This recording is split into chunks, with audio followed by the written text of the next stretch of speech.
You found yourself stranded thousands of miles from home without any money or belongings. This situation would lead many to despair and curse their terrible luck. However, for Zeno of Cyprus, it became the cornerstone of his life's work and legacy.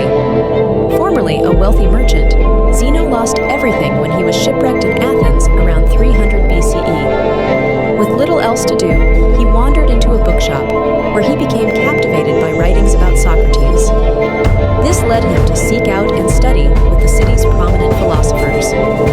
As Zeno began teaching his own students, he developed the philosophy known as Stoicism, whose principles of virtue, tolerance, and self-control have inspired generations of thinkers and leaders.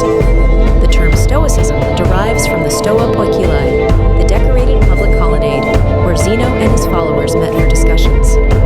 Today, we commonly use the word Stoic to describe someone who stays calm under pressure and avoids emotional extremes. While this captures key aspects of Stoicism, the original philosophy was more comprehensive.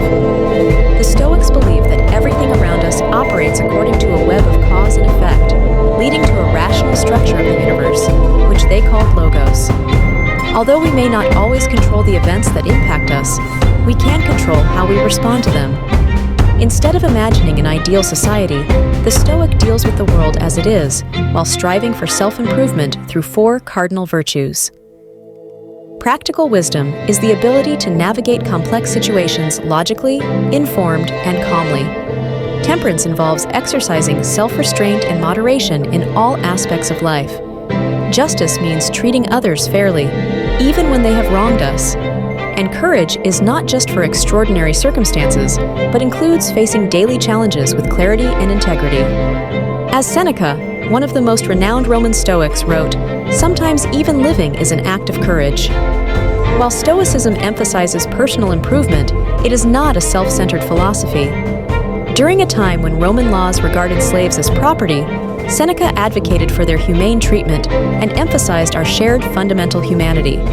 Nor does Stoicism encourage passivity. The philosophy holds that only those who have cultivated virtue and self-control can bring about positive change in others. One of the most famous Stoic writers was also one of Rome's greatest emperors.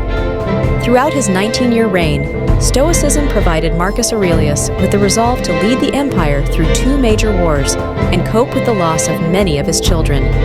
Centuries later, Marcus's journals would guide and comfort Nelson Mandela during his 27-year imprisonment in his struggle for racial equality in South Africa. After his release and eventual victory, Mandela emphasized peace and reconciliation, believing that while the injustices of the past could not be undone, his people could confront them in the present and strive to build a better, more just future.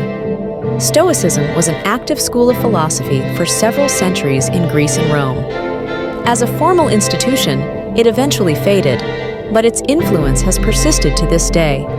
Christian theologians such as Thomas Aquinas have admired and adopted its focus on the virtues, and there are similarities between Stoic ataraxia, or tranquility of mind, and the Buddhist concept of nirvana.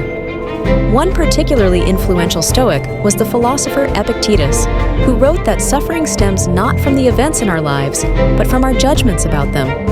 This idea has strongly resonated with modern psychology and the self-help movement.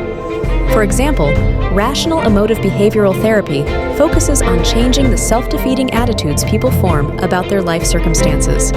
Similarly, Viktor Frankl's logotherapy, informed by his experience as a concentration camp prisoner, is based on the Stoic principle that we can harness our willpower to imbue our lives with meaning, even in the bleakest situations.